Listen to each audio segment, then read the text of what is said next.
Today I got a question from a business owner who wanted to know how to write better copy in their own voice. And, that's what we're going to talk about. It's Monday. I'm Roy Furr. This is Breakthrough Marketing Secrets. That means it's Mailbox Monday. That's the day that I open up my mailbox and answer your questions about copywriting, marketing, business building, and more. So with that, let's dive into today's question. So, how do you write copy that sells you in the best possible way? The Mailbox Monday question is, my single biggest challenge is marketing my business through copy that sounds like me, but not rambly, as I can sometimes be. Eek. Most importantly, my clients must think, finally someone that wants to help me and not just take my money. That's from S. And if you'd like to ask me your question, there's a link in the description to do that as well. So, I'm going to step back a minute because I was trying to answer that more directly, but I want to step back and I want to give you some very powerful copywriting tips and lessons that work for you as a business owner and also work if you are a copywriter writing for other businesses. So let's start with the two most powerful lessons I learned as a new copywriter. And this was actually during the time when I was jumping off from being a full-time marketing person to being a freelance copywriter. When I was jumping off from not writing for direct response to writing for direct response, I actually went to AWAI's boot camp and job fair. This was 2009. And I remember these two lessons as the ones that really jumped out at me. The first was Mark Ford / Michael Masterson. He gave a speech on the power of one. And he said, great copywriting talks about one thing. It talks about one idea. It shares, it just has a single focus.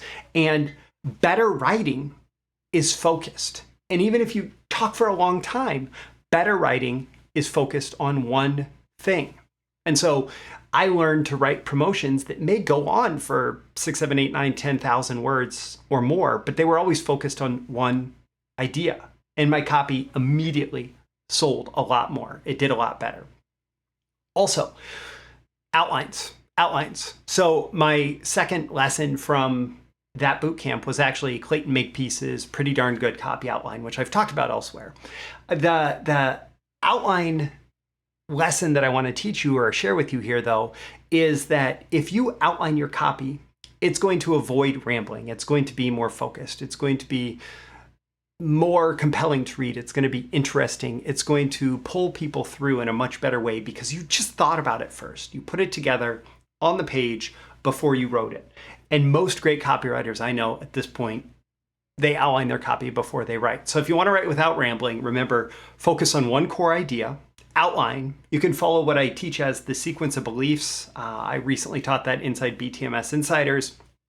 Basically, what are the things that have to be true or that your prospect, has to believe to be true in what order in order for me to respond to your offer, right?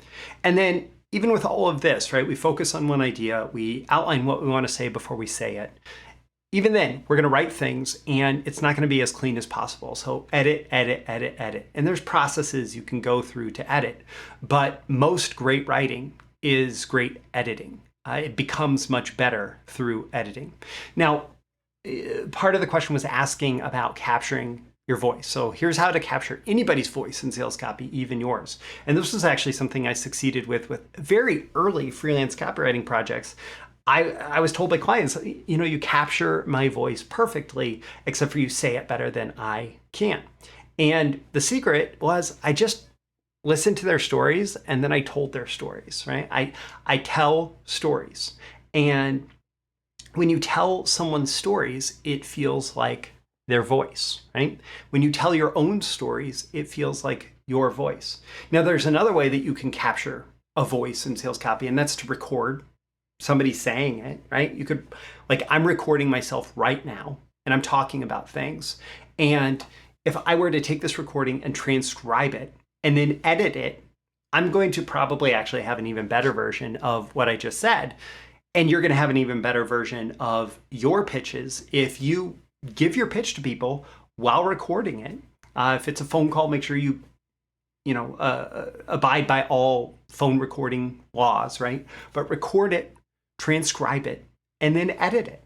And you will capture your voice between these two things. So you want to sound like yourself in sales copy, tell your stories, and record yourself. And let me give you a little bonus. It's not in my notes here. reduce the grade level of your writing. Most of us, when we are not writers who are trained to write in a simple way, we write in a complex way. We're taught, through academics, through school, to write in a complex way. And good copy feels like it's in somebody's voice because it is written in like a 5th, 6th grade level, which is how most of us speak. Maybe some of us speak 7th or 8th grade level. Most of us don't speak 12th grade level, right? We speak in shorter sentences. Our speech is choppy. We are using shorter words. We tend to use shorter words in our speech. And all of these things contribute to a lower grade level. So work on simplifying, work on, you can look up grade level analysis of writing, and there are tools out there that allow you to do it. And bringing your writing down to like a 5th or 6th grade level is going to feel it. Number one, it's going to perform better because that level of readability tends to perform better. But number two, it's going to feel more like it is in your voice. Now, the secret to believable copy, going back to that initial or to that last statement, finally someone that wants to help me and not just take my money. Well, is that true?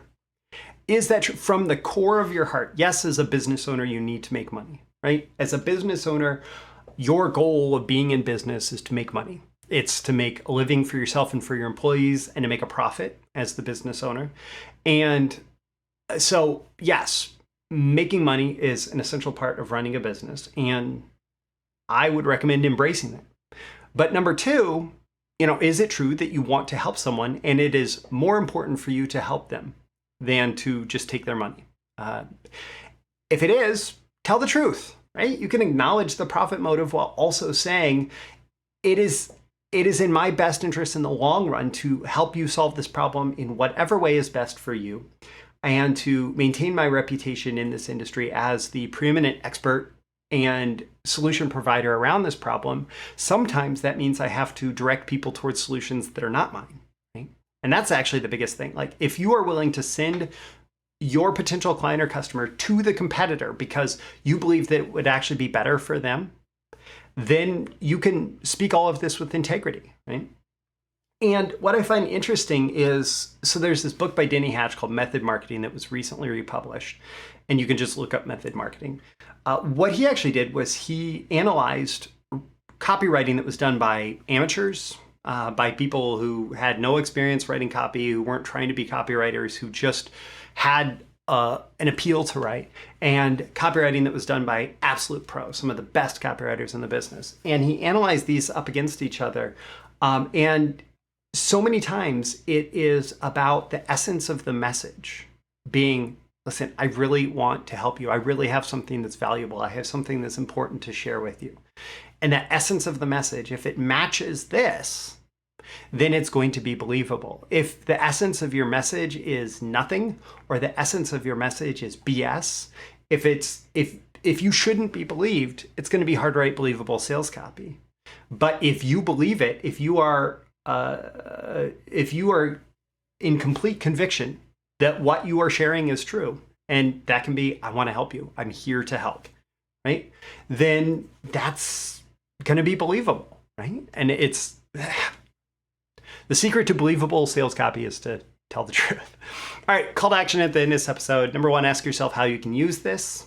How can you use this writing your own copy going forward? Also, don't forget to like and subscribe. You can do that here. You can also check the links in the description for further subscribing options, right? There's that link to ask me your question. And if you do want to go deeper into my training on how to write better marketing and sales copy, my BTMSinsiders streaming library is full of more than 200 hours of copywriting and marketing courses that apply whether you're writing copy for your business or for clients. I'm Roy Furr, this is Breakthrough Marketing Secrets, and I'll catch you again in the next episode. See you soon. Thank you once again for tuning in to this daily episode of Breakthrough Marketing Secrets. Remember, check out the links with this episode for even more value. Now make sure you like, comment, share, subscribe, and engage in every way you can to keep this show going and growing and delivering daily value to you. I'll catch you soon for your next big breakthrough.